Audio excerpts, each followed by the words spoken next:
Welcome to the Break Vape podcast. I am your host, Tami Ernst. If you are an overwhelmed mom struggling to quit vaping after trying everything in your power to quit, then you are in the right place, mama.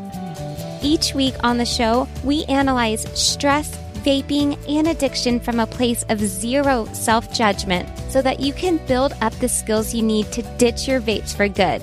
Are you ready? Let's get to work. Hey mamas, welcome to this fun and strategic episode of the Break Vape podcast, where you can tune in and take a breath from your busy life and focus on ditching your vapes for good. I know that so many of you awesome mamas have been listening for a while, and now you can connect with me on Instagram at Miss Quit Vaping. That's ms.quitvaping. Come over here and see lots of videos, tons of free strategy, and even some behind the scenes posts. And if you're here for the first time, welcome and come say hi to me on Instagram too. We are diving right into the new year, and I'm so glad that you guys are here with me to talk about how to stay on track with New Year's resolutions. By the end of this episode, you'll have a tip and trick for every month of the year to keep yourself on track.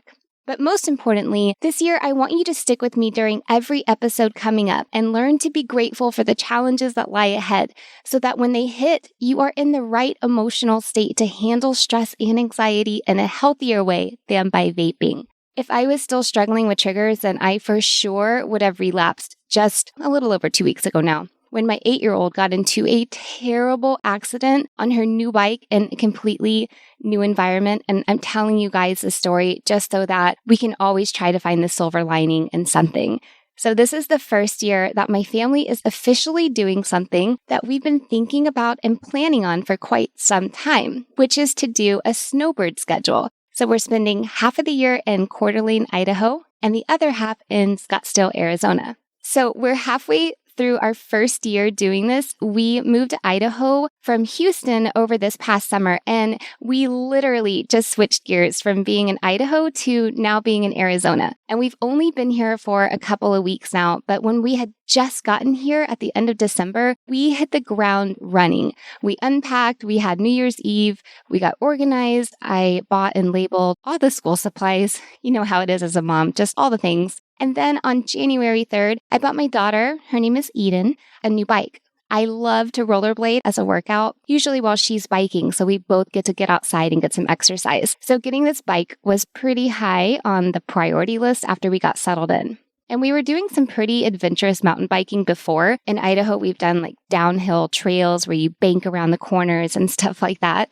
But this time we were just riding around a neighborhood where there is a very active community of people. I mean, every day, I just love watching these people. They are out walking their dogs, playing golf, going for runs, hiking, playing pickleball, biking, and all the things. So 2 days later, my friends, after I got my daughter her new bike, we were out riding in a new section of this super active neighborhood, and she hit a section of a sidewalk and got into one of those accidents that as a parent just makes your heart stop. She flew over her handlebars and wound up cracking her 2 front teeth and fracturing her hand.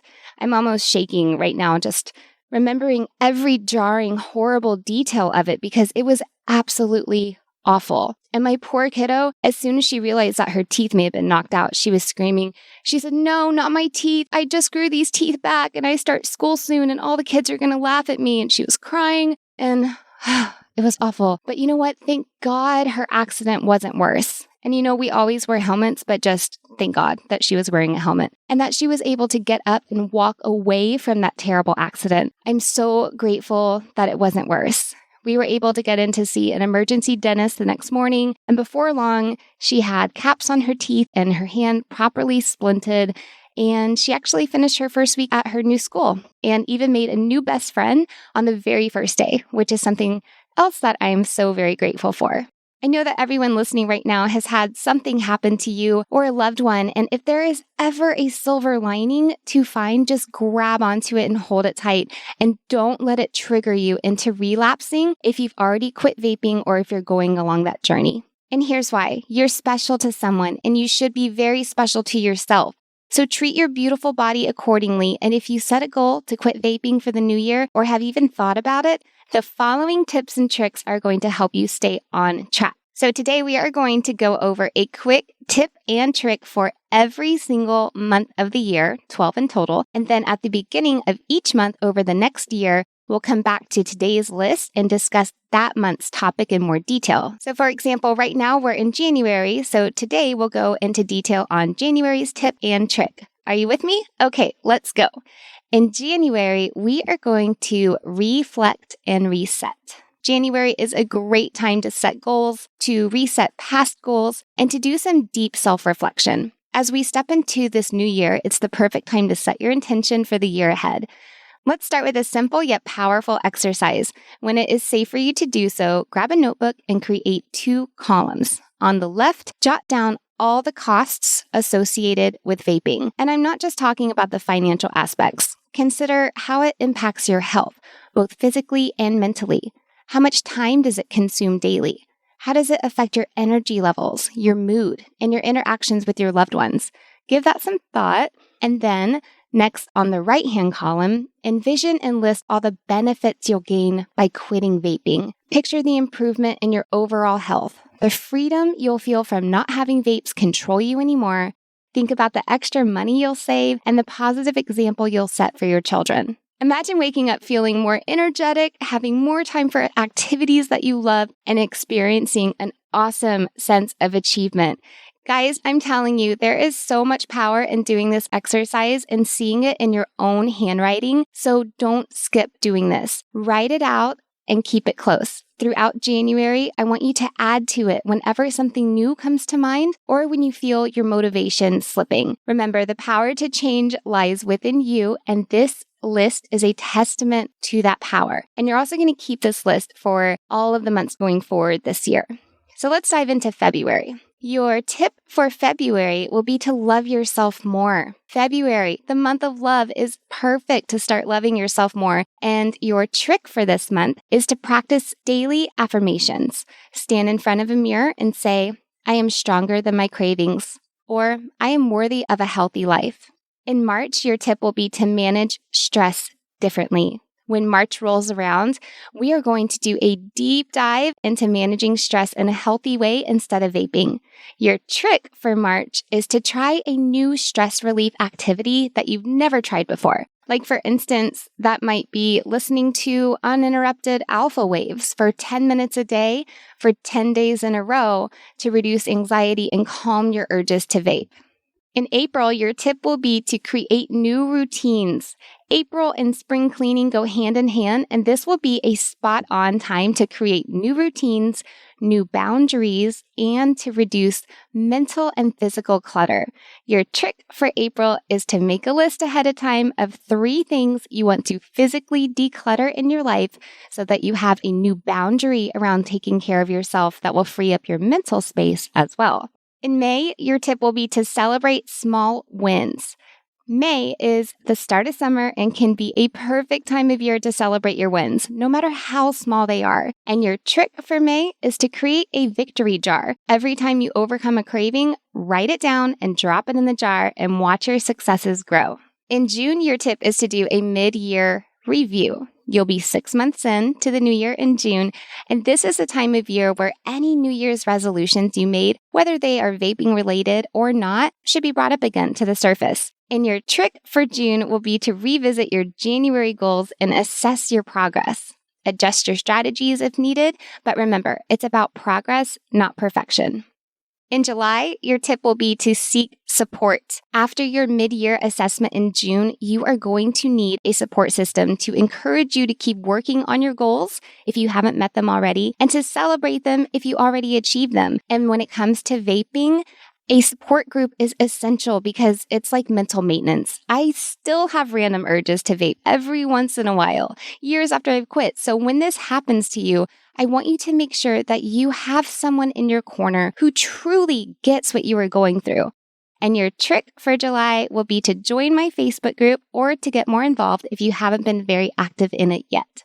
Sharing your journey can provide accountability and encouragement, but not just for yourself, for all the other moms out there, just like you, who may not be talking about it.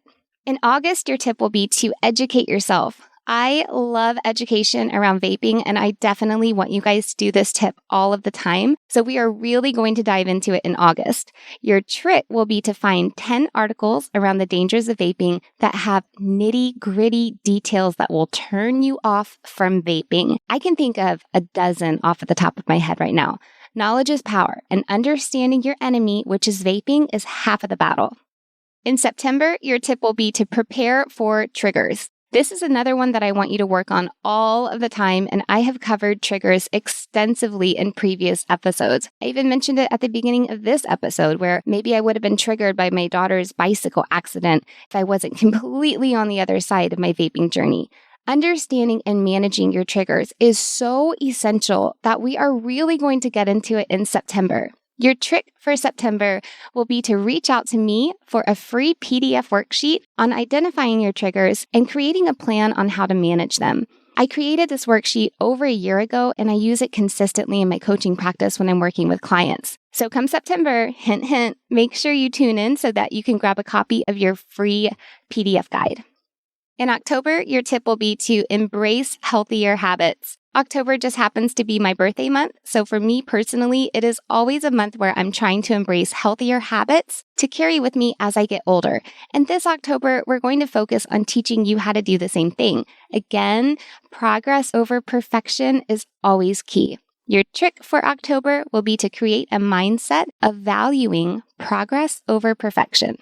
In November, your tip will be to focus on gratitude. I love working on gratitude. I think it is an amazing daily practice for you to do for yourself and for you to teach your family so that they know how to have some skills when it comes to being appreciative towards you as a mom. And November is the best time to give thanks and reflect because you'll already be in the spirit of Thanksgiving.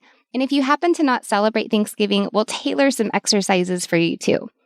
Your trick for November is going to be to start planning on making a gratitude tree for yourself and your family in December. I actually did this last year with my family. It's an awesome and fun activity, and I did an entire episode about the gratitude tree on episode 57. So if you're curious and want to see what that is all about, go back and give that one a listen.